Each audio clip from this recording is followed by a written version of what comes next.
Oh boy, here we go. Hey guys, what's up? It's the Culture Detective here, investigating your favorite movies. And today I'm going to be doing a movie review on a movie that I watched last night, all by myself, because I'm a loser and a loner. But the movie is Everything Everywhere All at Once, written and directed by the Daniels. And the Daniels are Daniel Kwan and Daniel Scheinert. This is the new A24 film, and this movie has been getting a lot of positive reviews, a lot of love. In fact, that is an understatement. This movie blew up. This movie blew up. Everybody suddenly talking about it. Everybody suddenly going crazy all over it. It became the #1 top rated narrative film in Letterboxd. It beat Parasite. That is insane. That never happened before. What is the deal with this movie? So last night, actually, I even have the ticket here as proof. So last night, I went to an AMC theater and watched it all by myself. I spent $20.48. I skipped dinner. I watched this movie on an empty stomach at night. Was it worth it? Hell yes. Now, I bought this ticket online because a lot of the seats are already taken and I don't want to buy the ticket like on the go right before the screening, because then all the good seats would be gone. So I actually bought it online, and then they scanned me through, and then I went back because I wanted the physical ticket because I like collecting tickets. So the best thing the guy could do for me is to give me a refund ticket. But as you can tell, this is I did go see Everything Everywhere All at Once. Just ignore the refund. It never happened. But there we go. Holy shit. Holy shit. This movie is insane. You have no idea. If you haven't watched this movie, I highly, it isn't some artsy, weird, slow. No, it's super accessible. It's super entertaining. I recommend, well, not everyone. I mean, kids cannot watch this. There are some explicit jokes in here. But if you're of age and you're not a huge movie fan, you should still definitely 100% watch this. Oh my god. Oh my god. What is this? What is this? I went in the cinema and it's full house. Full house. All the seats are taken. People left, right, front, back, everywhere. And the movie begins and wow, just we laughed, we cried. It's honestly amazing. And by the end of the film, I felt enlightened. I felt like a different person. I felt brand new. It's amazing. This is the kind of film that's best if you don't know what this film is about when you enter the film. Kind of like Parasite, kind of like every other great movies out there. It would be way better if you don't know what's going on, because it would totally shock you. At first, you would think, oh, it's just a fun little movie. Nope. You could never be more wrong. You could never be more wrong. And, I mean, look at the friggin' poster of this movie. Look at the friggin' poster. The Oscars should invent a new category just for poster makers. It's time they get some respect. Well, let's not talk about the Oscars. They're probably just gonna cut that category. But still, this poster, insanely great. Now, I'm gonna try my best to avoid spoilers as of now, because I don't want to spoil you what actually happens in this movie. But first things first, this movie has a lot of absurd comedy. Comedy and jokes that are just really freaking weird, as expected from the Daniels, the guys who wrote and directed Swiss Army Man with Paul Dano and Daniel Radcliffe. That's another Daniel.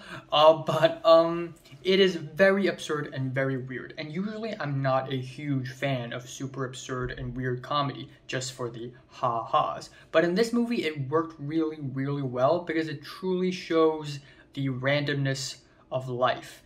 And it is only in a movie like this, in a movie where there's a multiverse, where absurd comedy actually works. Every single character in this movie receives some sort of development. Like, even extras you see, like background characters in the beginning, and you think, okay, like they're not gonna show up later, right? Wrong. They all somehow show up again later in the movie at some point, one way or another, and receive some kind of development. There's just so much story in this movie, and it's all packed, and it's all so dense, and it's all so creative. Like every single scene, something new and interesting happens, and it's just fantastic. There are also many things I love about this movie, one of which is the LGBTQ element of this movie being used really, really well.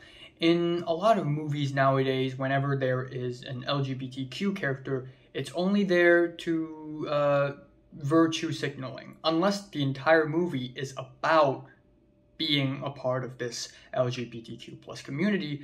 But when it is not, it's just there for no reason whatsoever other than virtue signaling. But this movie isn't like that, nor does it brush off this LGBTQ element. Instead, it used this element and served it as a plot point.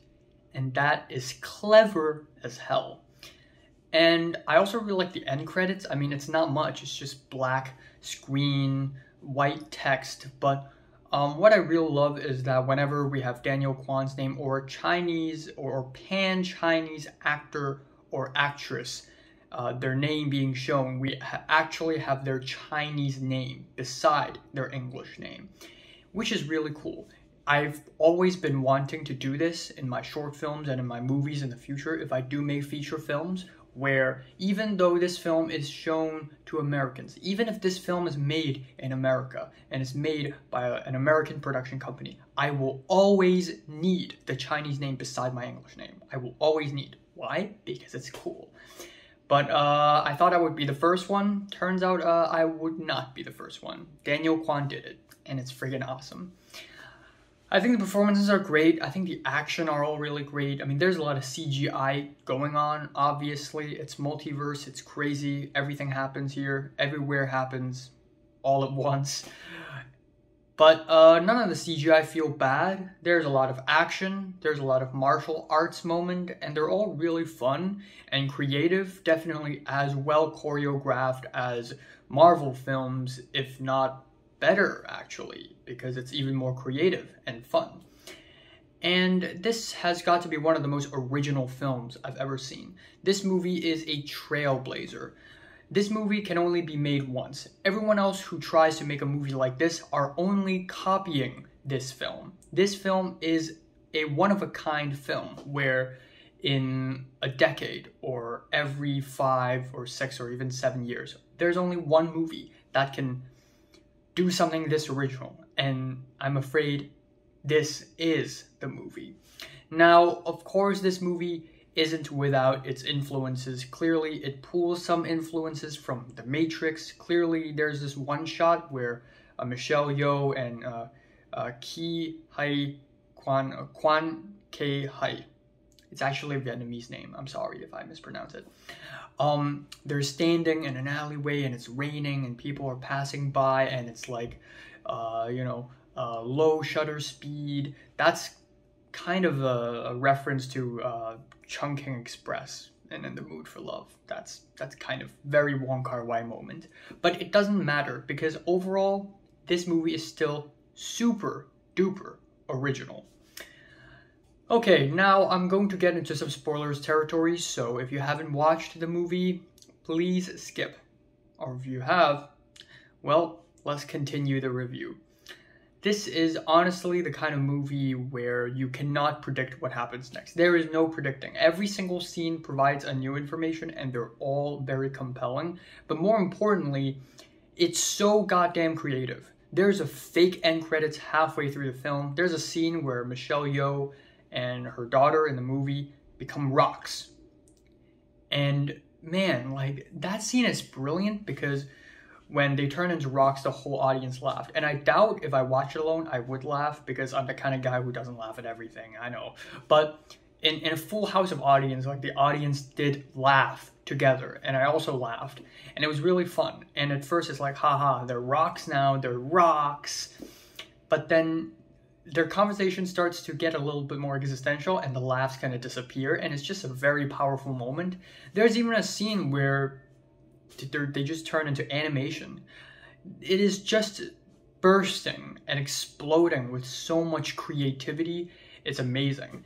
And again, this movie is best enjoyed without knowing anything about this movie. Because this movie isn't just some fun, crazy, wacky multiverse fighting movie.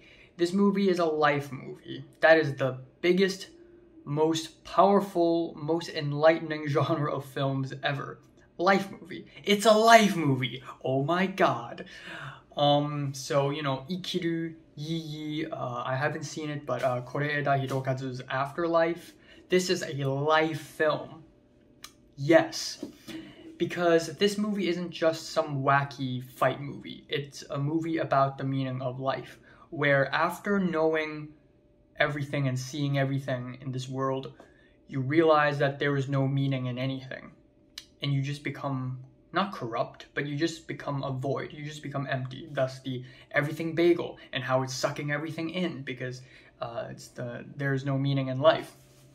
But what's so damn awesome and amazing about the philosophy of this film is that it proves that love and kindness still wins over meaninglessness. In a world of narcissism, love and kindness survive. And that is beautiful. And there have been several films that tackle similar topics like Ikiru. And in fact, I still like Ikiru more than this one because Ikiru deals with a similar topic without all the crazy multiverse thing. And it works just as well. And it's also very impressive that way. But this is still awesome. This is still awesome. Don't get me wrong. And there are so many things I'd like to talk about this film. Again, this film is like everything, everywhere. And, you know, directors could really mess this up. Like, trying to pack everything into a movie, making it a comedy, making it a drama, making it a tearjerker, making it a martial arts film. It's recipe for disaster. But the Daniels did it. I don't know how. This is as original as The Truman Show or Eternal Sunshine of the Spotless Mind. And this movie is as life-affirming as Ikiru, Yi, and Sonny Boy. This movie is a masterpiece. This is the kind of movie that writers would watch and then realize how shit all of their works have been. This is the kind of film that can be only made once and never again. You know, after watching this film, I look at my own long list of movie and short film ideas on my phone, and I realize how insignificant they are, how small and unimportant they are. This movie changed how I look at my own work, and also I feel like changed me as a person, slightly, at the very least, just like how Ikiru and Yi and Sonny Boy had changed me. It's just like, how did they do it? How did they do it? Did the Daniels just wake up one day and was like, yeah, let's just make this movie? Like, how did they do it? How did they come up with this movie idea? What happened? What happened? Oh my god. I truly don't know what happened. I don't know how the Daniels did it, but they did it. And whatever it is, it's a 10 out of 10. Yeah. So, have you watched Everything Everywhere All at Once? From 1 to 10, how much did you rate it? Like if you like it, and subscribe if you want more. And thanks for watching.